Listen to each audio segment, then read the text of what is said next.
in just a few minutes.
We'll be starting in just about 1 minute. If you'd like to come in and grab a seat.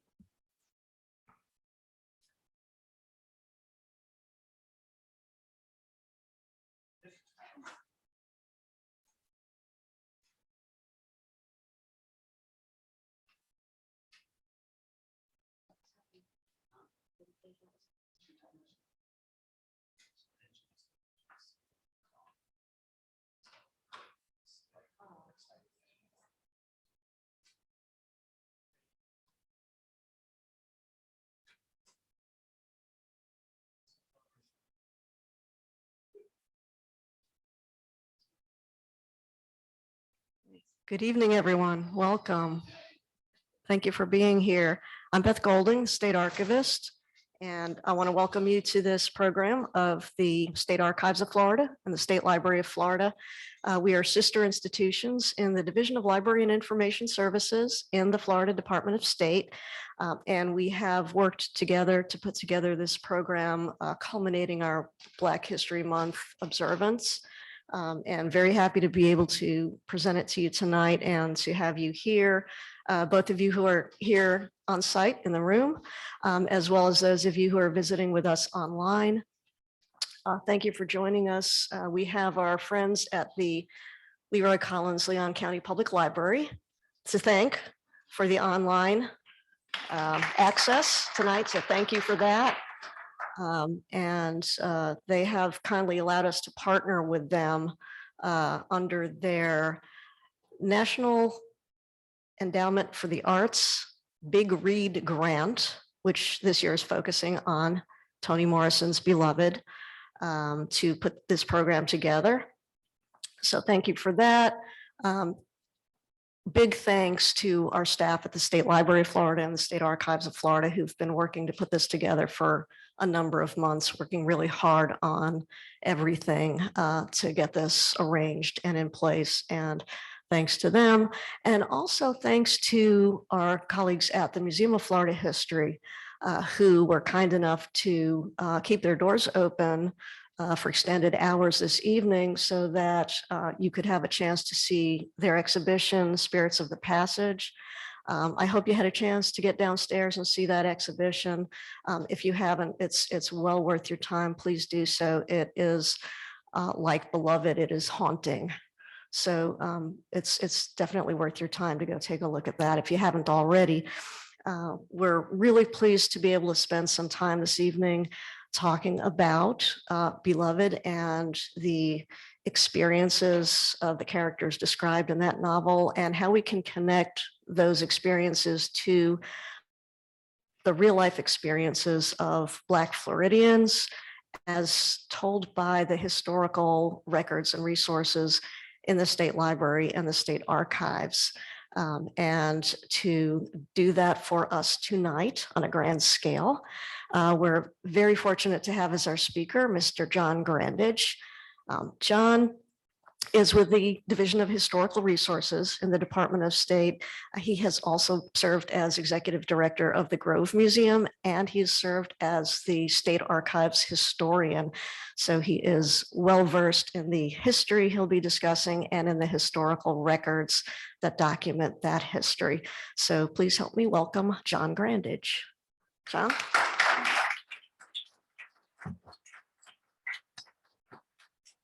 Thank you, Beth. Good evening, everyone, and welcome to everyone who's here this evening at the R.A. Gray Building in Tallahassee and who are joining us on Zoom. Big shout out to the Public Library for helping us with everything. And Beth, I think you really said it very well, thanking the staff of the archives and the staff of the library for putting this all together. So thank you all very much. And as Beth mentioned, if you hadn't had a chance yet to visit the exhibit downstairs in the Museum of Florida History, Spirits of the Passage, the story of the transatlantic slave trade, please do so. And they have a variety of wonderful programs coming up very soon on that exhibit, so stay tuned. I'm really honored to have the privilege to speak to you all about this topic tonight. I really would like to start out by acknowledging that there are many descendant communities, historians, writers, and other interested community members, especially here in Tallahassee, who have been sharing this history for decades, both in the context of tremendous works like Beloved and in the sharing of stories that are near and dear to their heart. So they've really put in the work that enables people like me to speak about some of the history in the archives, in the collections of the library, and how that relates to a tremendous novel like Toni Morrison's Beloved. And I owe a tremendous debt of gratitude, as all historians do, and I've said this on a number of occasions as well in archives programs.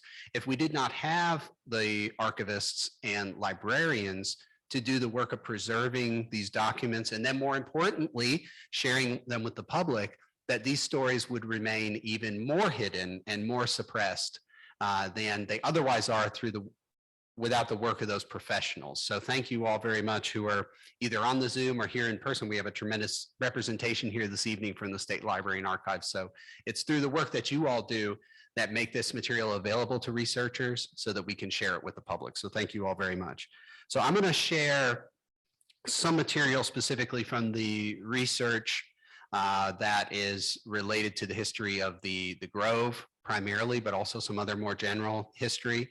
And I want to make sure that we leave enough time to go and examine some of the documents that we have here on display, which is not a normal thing, that we can just see the archival records contained within, of course, are these stories. And the work that people do to bring those stories out is vitally important. So of course, we're here this evening for, oh, and Robert gave me a clicker. Thank you, Robert. I have a clicker.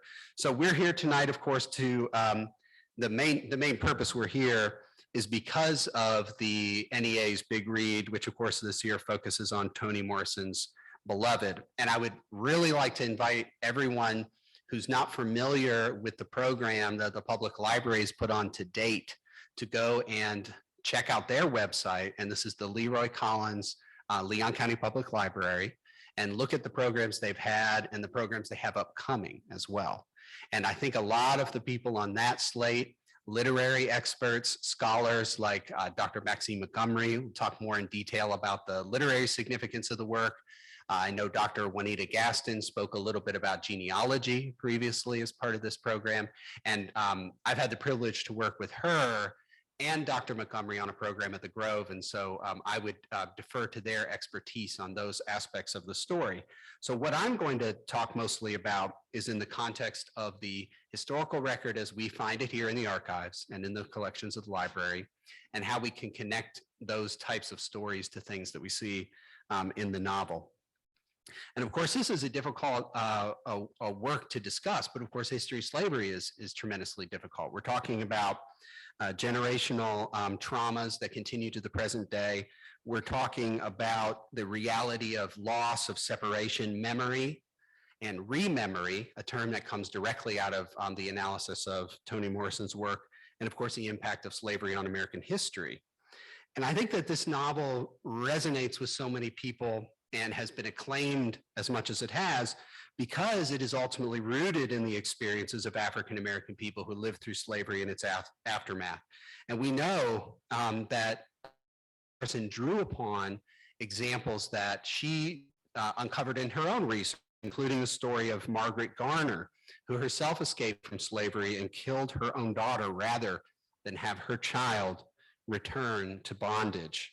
And that, of course, forms the basis of the character Setha's main story arc in the novel. And that collectively, these stories help to paint really a biography of the experience of slavery in so many ways.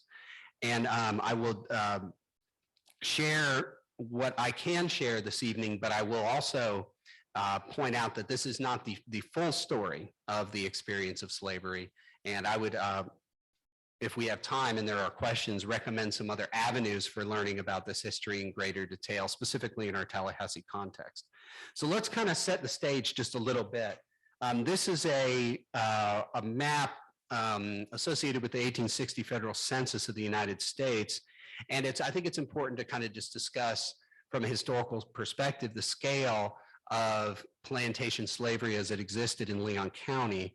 As I mentioned, this is the 1860 Federal Census. And at that time, 73% of Leon County's population were enslaved African Americans. Now here, the area in which we're talking about is right here in Leon County, and the surrounding counties to the west towards the Apalachicola River and to the east towards the Suwannee River form what is known as Middle Florida. This was the epicenter of the expansion of plantation slavery in Florida, and this is where the majority of the enslaved persons lived in Florida from the 1820s until the end of the Civil War in 1865. And the areas shaded darker indicate the percentage of the population.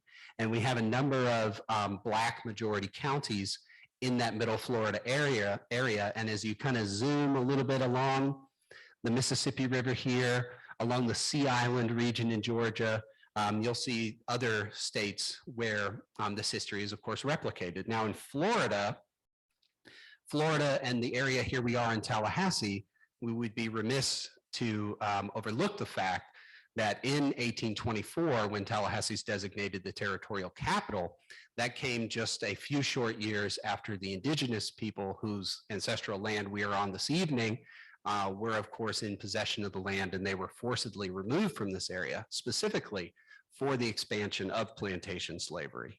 So in Florida's history and in Leon County's history, the percentages of the population reached 73% Black, 73% enslaved.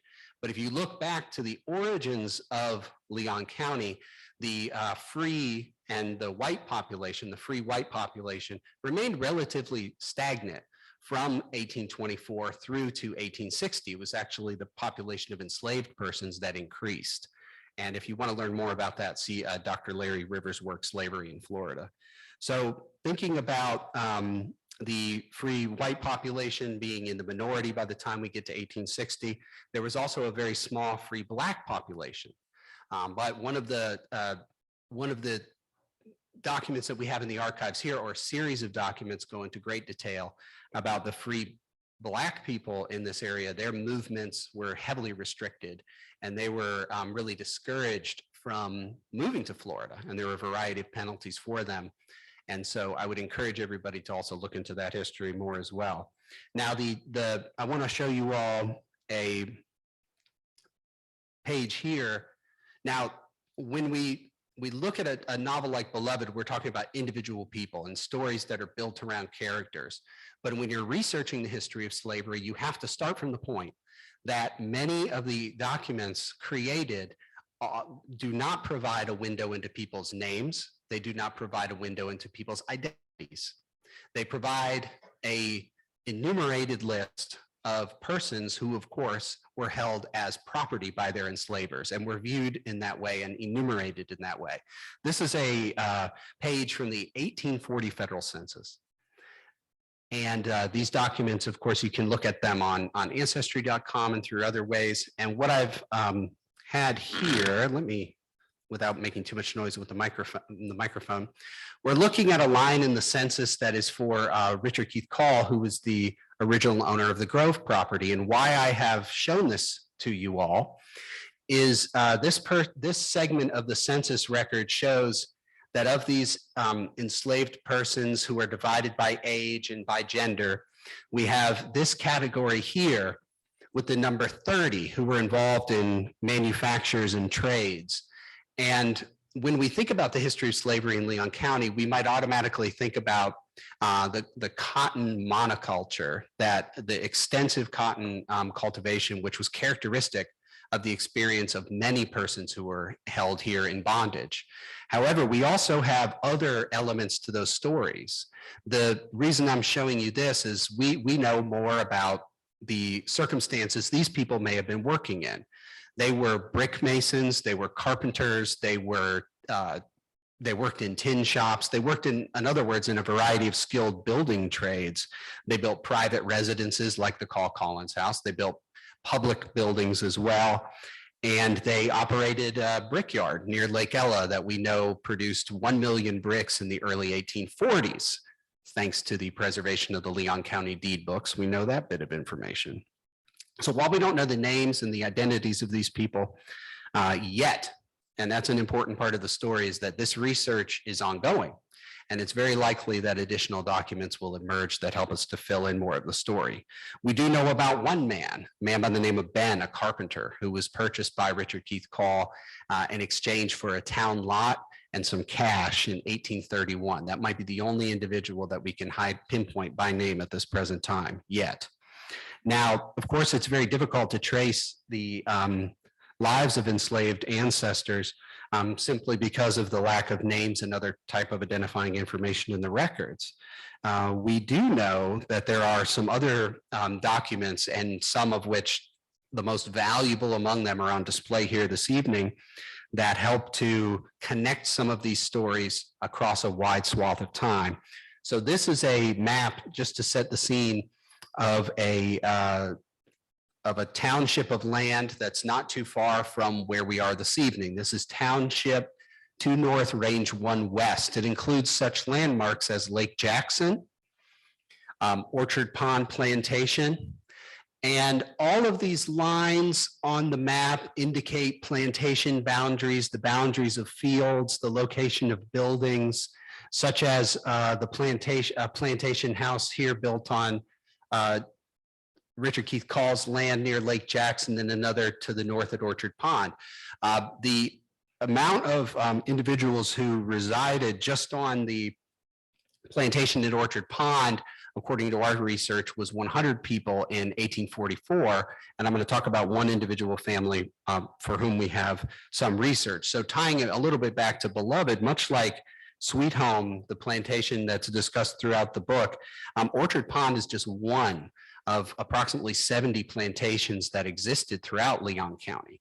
So even though, you know, we have this big aggregate sense of these numbers, we're going to kind of focus in a little bit more on the one here at Orchard Pond that we have some good documentation about. So this is the type of record that becomes very vital for trying to understand this history. This comes from the estate of a man by the name of Samuel Parkhill, who died in the early 1840s. He did not have a will, and so his estate was settled through a series of lawsuits heard at that time would have been the Territorial Court of Appeals. 100 people are included on this list. And just a little bit about what we're looking at. So we're looking at a inventory of persons who were held by Samuel Parkhill as his property. And in this particular instance, they are grouped together generally by what appear to be family groupings. And so here we have on the right, we have a family that's headed by Tom Hackley, age 34, Diana, Ellen, Amelia, and an infant, just 4 over 12, so just 4 months old. And the numbers that you see out here to the right were a value placed upon this family to rent their labor for a specified period of time in the context of this document's creation, because they were at that time the property of the bank. And the bank had foreclosed on Parkhill's property. He had died without a will. And the reason why this document is of particular interest to my research is Richard Keith Call assumed the payments back to the bank, and that's how he eventually came to own Orchard Pond Plantation. So this then is the type of record where we're able to take a snippet in time of 1844 and identify a group of individuals that appear related according to this document and use this as some kind of baseline to go forward in time. I'll say I was very excited from a research perspective recently. The archives digitized some ledgers from different kind of mercantile stores that did business in downtown Tallahassee. And I found an entry in one of those books from 1838 for Tom Hackley upon the occasion of him being fitted for a pair of shoes. And that being, of course, paid by his enslaver. And so that was significant for our research because this document is 1844. That puts Tom Hackley on Orchard Pond Plantation 6 years before this document is created. So trying to establish the long-term connections to specific parcels of land. So we're going to jump forward just a little bit. Now this is 1862. So in the intervening years, Tom Hackley and his family have continued to live on Orchard Pond Plantation. By the time that we get to 1862, you see Tom Hackley is now 57. Now I'll note the previous document is also unusual because we have this. We have a last name. We don't just have, and if you were to be able to see this document in very close detail, most of the people, although they're listed by first name, are not listed by last name, making it more difficult to trace them beyond this time into some of the later census records. So then we go back here, but of course we have Tom and his age, we have Diana and her age, and then some of the other people's names that are familiar from the earlier document. So we're making somewhat of an assumption that these are the same Tom and Diana, the ages match up. And the purpose of this document really was created when Richard Keith Call died and his property was divided among his 2 surviving children, Ellen Call Long and Mary Call Brevard. And this type of document is also related to some that we have on display here this evening. Both the document that I previously showed you and then this document are essentially from the probate files of Leon County. And out in the hallway this evening, you can look at some of those original documents, whether it was for the purpose of appraising an estate or dividing those estates. And those can be tremendously vital in trying to reconstruct these genealogies. So this is then the estate file of Richard Keith Call from 1862. Now going forward, here we have, over here on the left, highlighted are the 2 names that are then blown up on the right side. So we've kind of skipped over the fact that a Civil War happened and emancipation came here, announced in Tallahassee, May 20th, 1865, which I'm sure all of you know. And really kind of a watershed moment in American history. A variety of things happened, including the registration of Black men to vote for the very first time. And here at the State Archives are preserved the original voter rolls that started in 1867, and continue into 1868, leading up to that election. Now, the way that this worked was the people would go to the plantations, and there were people who had to certify that these were eligible voters and so on and so forth. And why this document is also interesting is not only does it include the names of Tom Hackley, and this is Thomas, who we believe is Thomas Hackley Jr., it also was signed off on by none other than the Reverend James Page, who is a major figure in Tallahassee history. Now, James Page, some of you may know, because you are very close readers of Dr. Larry Rivers' work and his new book that he just published. Dr. James Page was really a major figure. He was he was able to visit plantations and organize religious services for the enslaved prior to his emancipation. He was actually also connected with the Park Hill group as well. And James Page, after the war, went on to hold a number of significant civil roles here in Tallahassee, including on the Board of Registration. And I promise you, he signed it down here. James Page was one of the people certifying the correctness of the information on behalf of the Board of Registration. So again, I encourage everybody to check out Dr. Rivers' book on James Page. So this then allows us not only to find these two individuals from the same family, but also groups of individuals that reside on plantations that, while they may be adjacent, they are not the same property.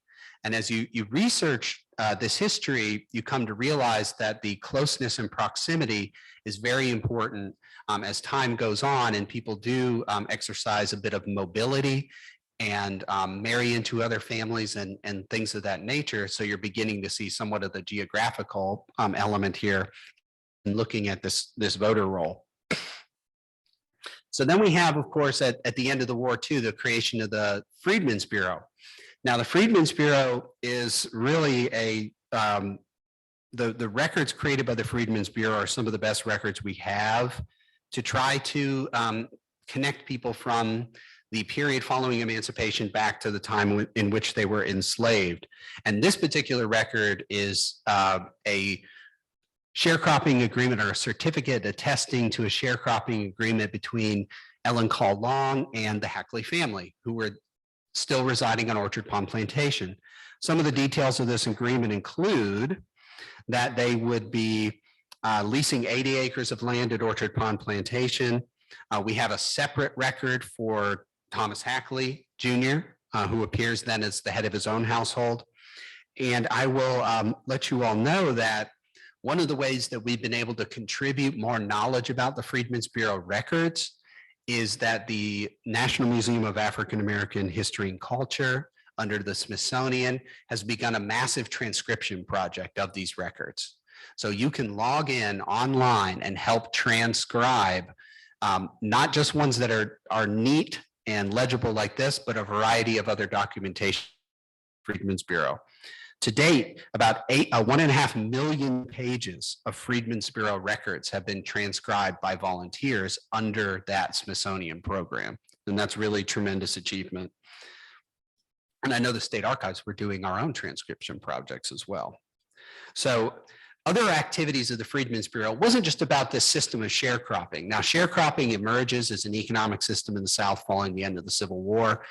Individuals who were entered into these agreements would receive a portion or share of the crop that was produced in exchange for a variety of other things. That could be housing, that could be medical services, tools, clothing, supplies. And what we know about the history of sharecropping is that it always really favored the landowner, and that this really leads to a cycle of debt among a predominantly African-American component of the population. There were sharecroppers who were not African-American, but this system really results in a lot of long-term tenancy on what were the former plantation lands, and a cycle that becomes very difficult for the people entering into these agreements to really advance far enough to get ahead. And so this is a system that characterizes the South, and Tallahassee would be a place where we do see a significant amount of that. And I was reviewing some of the work. Another book I would recommend if you're interested in history. It's a little bit dated, but the data in it is really good. Is Clifton Paisley's Cotton to Quail. Everybody's familiar with that work. Talks about the transition in Tallahassee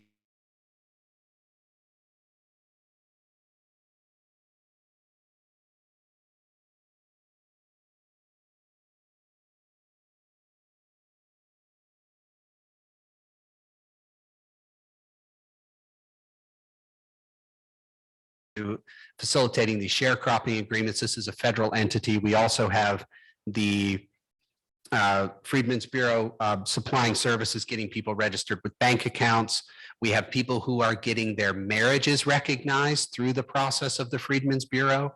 And we have really good records on that here in Leon County. Those, however, just exist on microfilm.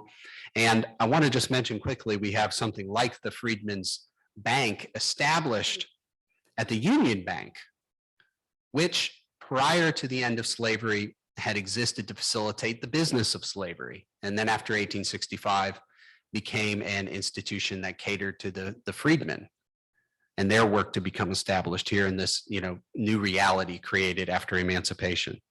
So going forward a little bit more, and now we jump into some documents that help confirm some of the things that we would perhaps suspect from some of the earlier records.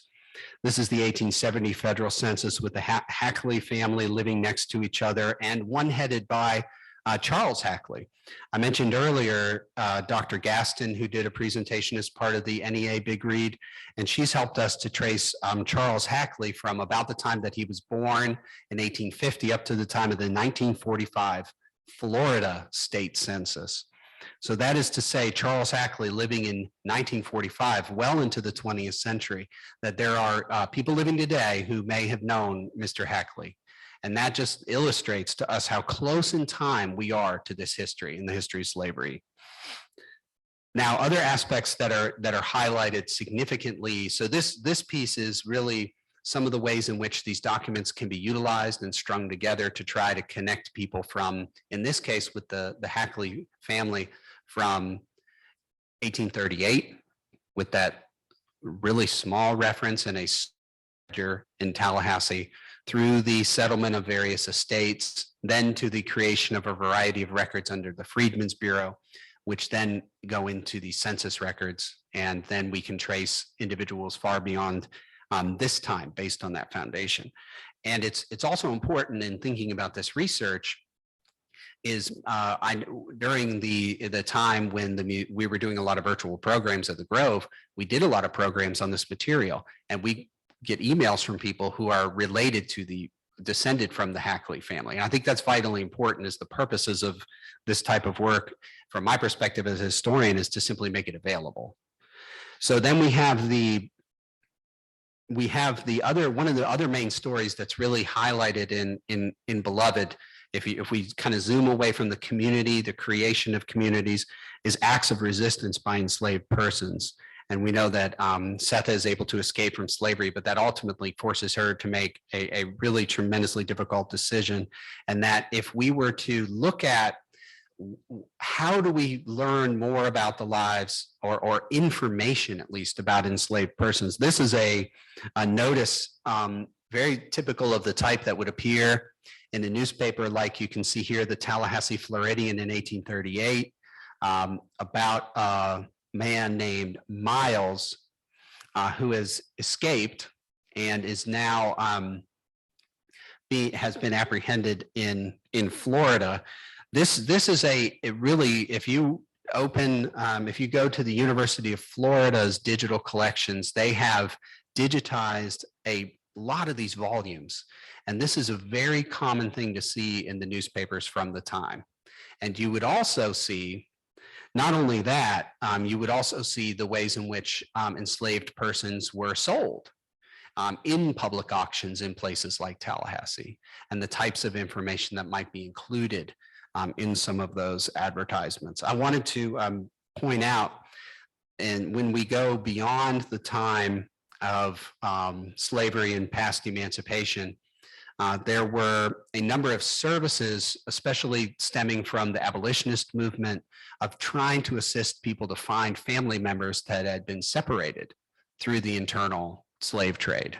And if you look at a area like Tallahassee, and this is not just simply characteristic of Tallahassee, but we have really significant economic upheavals in 1837, for example.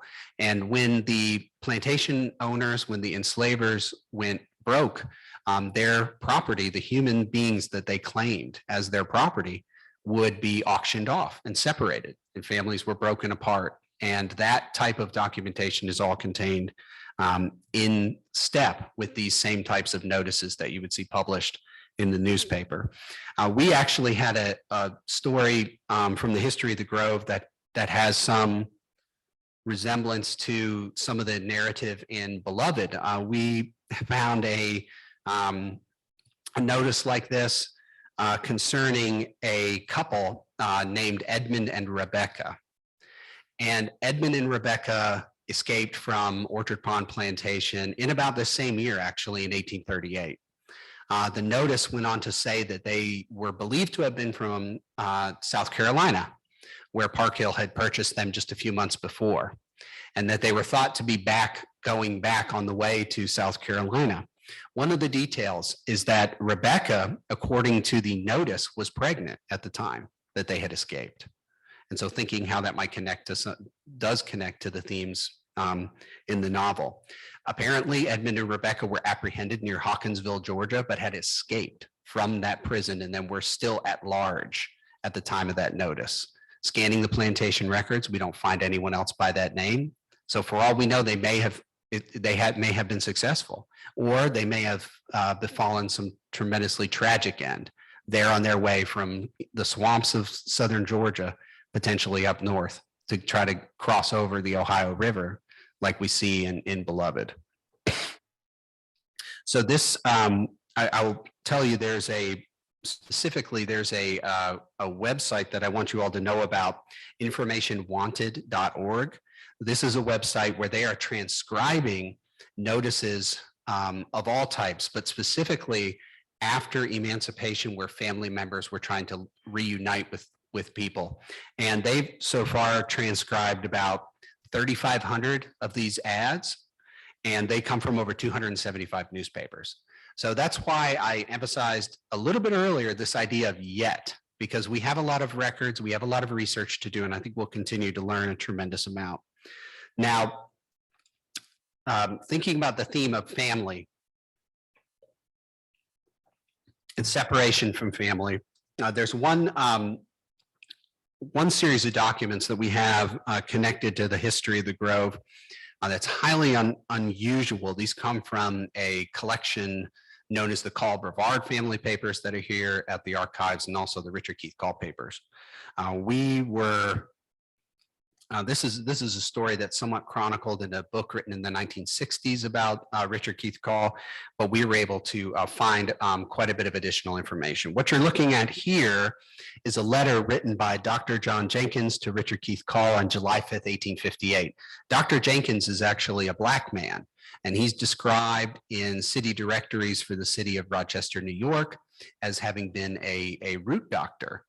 And he, by this time, had escaped from Rochester, New York, where his address was just a few doors down from the North Star publishing house of one Frederick Douglass, and had made his way to Hamilton, Ontario, Canada, where he writes a letter to Richard Keith Call asking him, what will be your price, as low as you can grant it to a father? John Jenkins had been resourceful enough to emancipate himself from slavery, had lived in New York as a free man, and then after the passage of the Fugitive Slave Act had found it in his interest to flee the United States and make it across the border and live in Canada. And in the rest of this letter, he goes on to say that he had another daughter that he had found living on a plantation in Virginia, and the owner of that plantation agreed to sell her to her father. And he was writing to Richard Keith Call to ask him if he would agree to the same thing. And as it turns out, Richard Keith Call agreed to this. We don't have his letter to John Jenkins, but we have a subsequent letter where Mary Jane Higgins was her name, Mary Jane Higgins. She was enslaved at Orchard Pond Plantation. That Mary Jane Higgins had been purchased by her father, John Jenkins, and had made her way back to Hamilton, Ontario, Canada, where she was able to, we believe, dictate a letter. And at the end of that letter, there's a note at the bottom that says, here enclosed is a few words of my own handwriting as I am learning now to read and to write. And we think that she had come under the protection of a family by the name of Lightfoot, but we don't have 2 hours here, so I won't go into the full story. But what is very tremendous about that particular story is Mary Jane, in her letter back to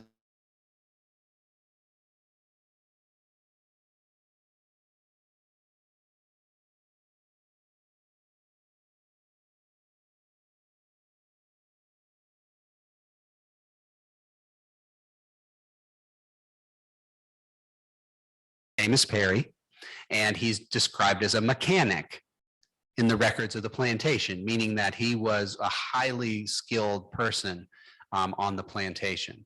Now, this is in 1858. The other records are letters come in 1860. The Civil War happens, emancipation happens. And then we know through the research, now this is thanks to archivists in Hamilton, Ontario, Canada, that there's a Canadian census that's done in the early 1870s where we find a household that contains Mary Jane Higgins and John Jenkins. So he was able to leave Florida after 1865, make his way to Canada. We also find in the probate records of Hamilton, Ontario, Canada, that when they passed away later in that decade, they were able to pass on property to their heirs. So from 1858 and being enslaved on a plantation in Florida to being reunited with family members in freedom across the border in Canada. And so this is really a very unusual and remarkable story, but it's one that we like to share because it really can illustrate not only the depths to which people went, but also that some people were ultimately successful, even though we know that we have more stories that are not that way. And of course, I think Beloved does a good way of kind of chronicling some of that as well. So kind of jumping beyond the time of slavery, this is a photograph thinking about the period after slavery ends in 1865 and how that fundamentally changes a lot of the communities that are centered on some of the plantations. And I want to mention here Sandra Thompson, who's at Florida A&M University, who does research under the Legacy Communities of North Florida Initiative and others who do research on this. And this is Smoky Hollow. And of course, we would credit the John G. Riley Center and Miss Altamise Barnes and others who've done tremendous research on this community. This is a Black community founded in the shadow of the Capitol in the times after the end of slavery. And we have other communities like this here in Tallahassee. Of course, we have the Frenchtown community.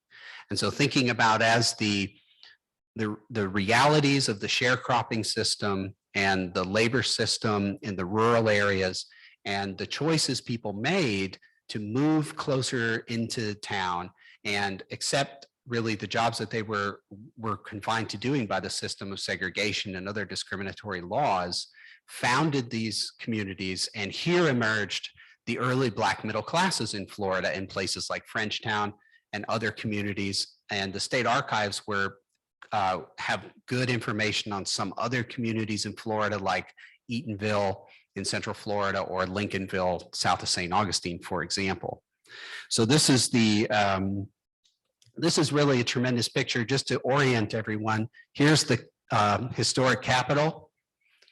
Here's the Whitfield building, which definitely 100% does not exist anymore, but it was a really fantastic building.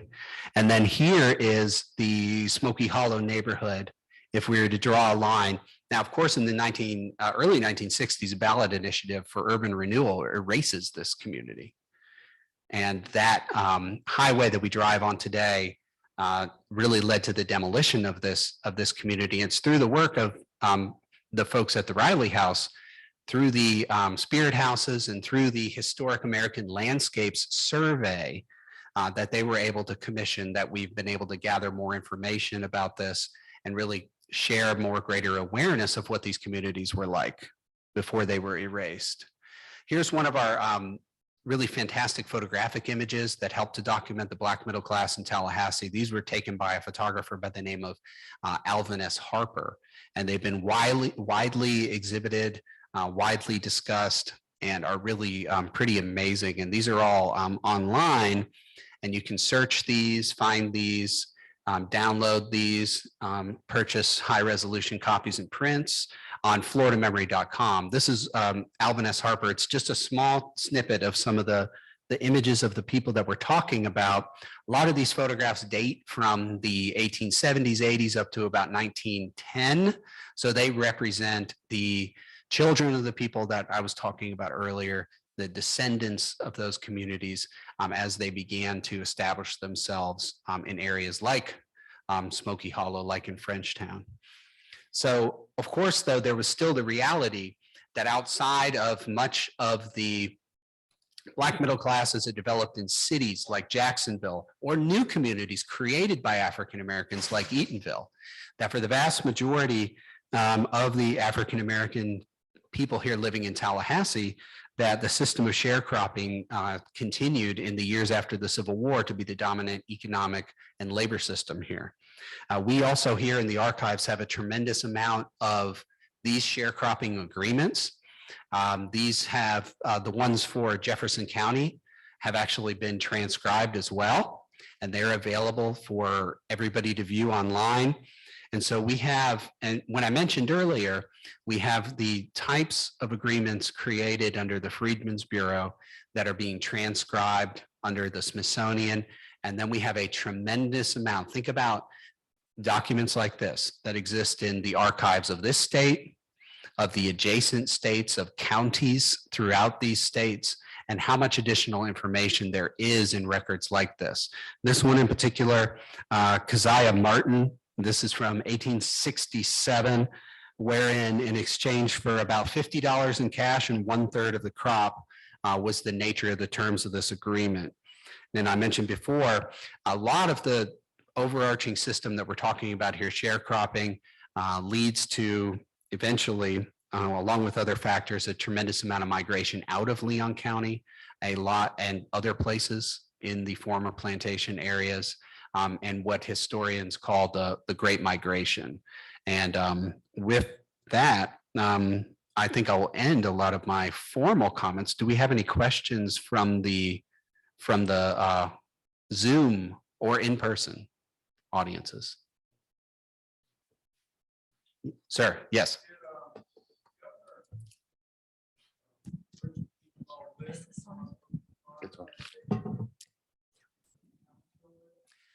I do not believe the house is still there. Okay, so the Carl Collins house was built in about 1838, and the property at Orchard Pond he acquired outright in about 1845. And about 1842-ish, 40, he began to shift his residence from the Grove to Orchard Pond. And by the middle part of the 1840s, his daughter, Ellen Call Long, had returned to Tallahassee, was living at the Grove with her husband and her children. And in 1851, he deeds that property, the Grove property, to Ellen Call Long. And then in 1853, a number of the enslaved persons who lived there as well. So he, in other words, he lived there from roughly at Orchard Pond, 1845 to the time that he died in 1862. And then we have, there's some anecdotal evidence on some of the maps to suggest there were plantation homes built there. They could have predated his ownership of the property. You want to describe the Grove as a plantation? The size, so the original Grove site was 640 acres. Oh, then, yes. So the number of persons enslaved at the Grove property, according to our records, there were 7 people listed.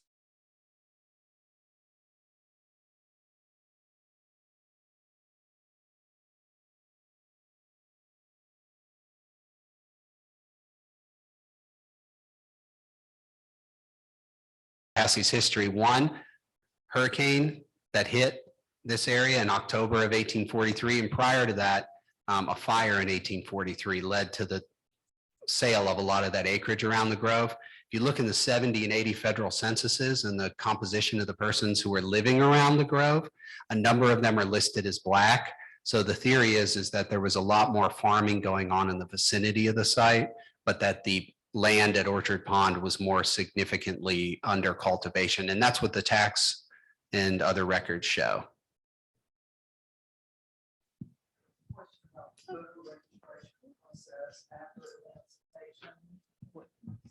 Okay, when after emancipation, when free Black men were going to be allowed to vote, did I understand you to say that maybe people from the Freedmen's Bureau went out to former plantations or plantations to register people? That was probably the way it was done.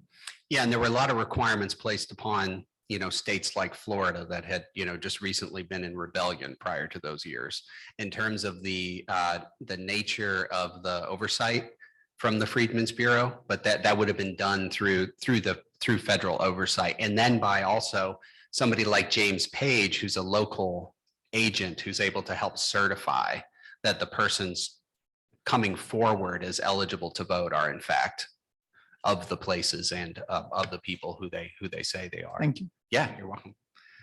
And those are really, actually, yeah, those are, I don't know if I mentioned this, but those are all digitized online as well. And you can find people by name. I just had a question about the book you mentioned by the author was Paisley. Yes.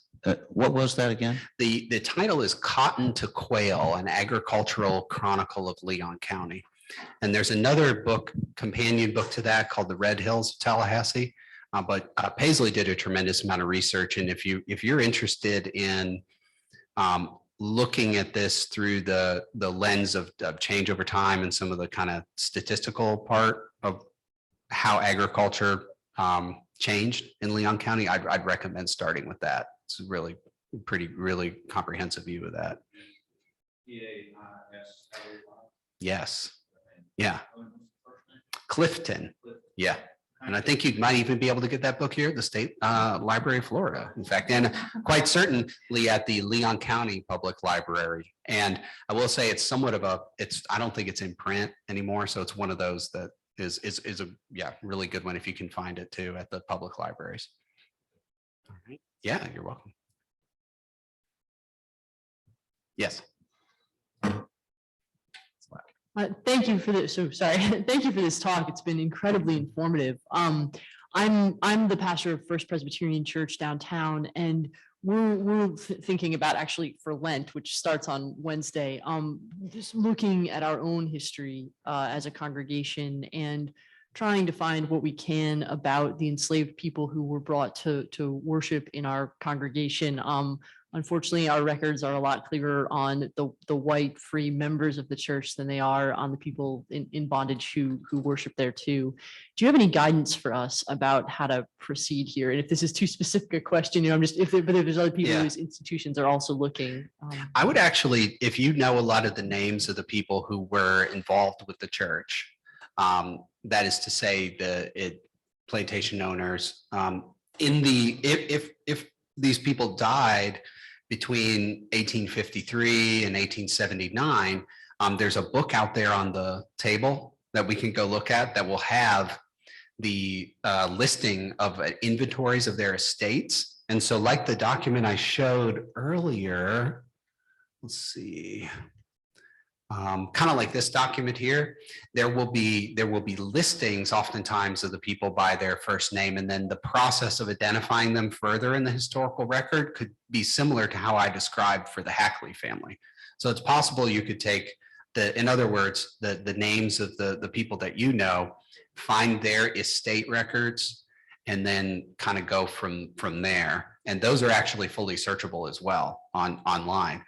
The other source of information that has proven to be really, really massive in its scope are the Leon County deed records, which are available on microfilm. And there are indexes to the deed records where you can identify people by name and then go to each page in the deeds and print those out off of microfilm. So we've done something like that for the Grove, and we've come across probably, there's 15 or so volumes of those deed books, and there could be hundreds in each book. So a lot, but very, very fruitful. Probably the next avenue, if there's anybody looking to get a dissertation done, who's here, that would be one of my recommendations. And other scholars have looked at this material, but I think that's actually, as like a research angle, the fact that you may have a lot of names and know something about those people, you should be able to go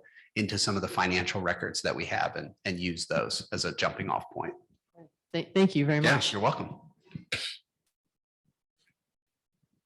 All right, do we have any more questions, and any Zoom questions?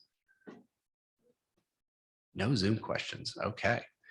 Well, I really appreciate everyone coming out. I did want to just, I'll take my power of the podium here to just make a few initial or closing remarks.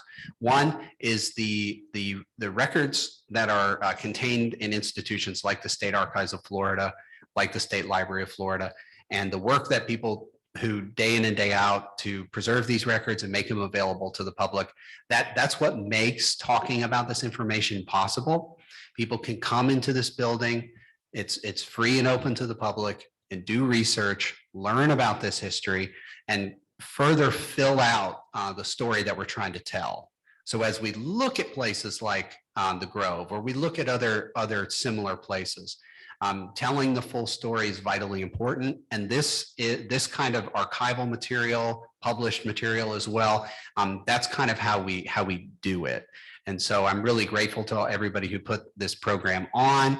And I encourage everybody, because you're here, you're interested, to go out and do some of this research and get involved with some of the other people who are participating in this NEA Big Read, and in connection with Toni Morrison's Beloved, and ask some of these research questions, do the research, and engage the public in the history that you find. So thank you all very much for coming. That's it. Have a good evening. Thank you.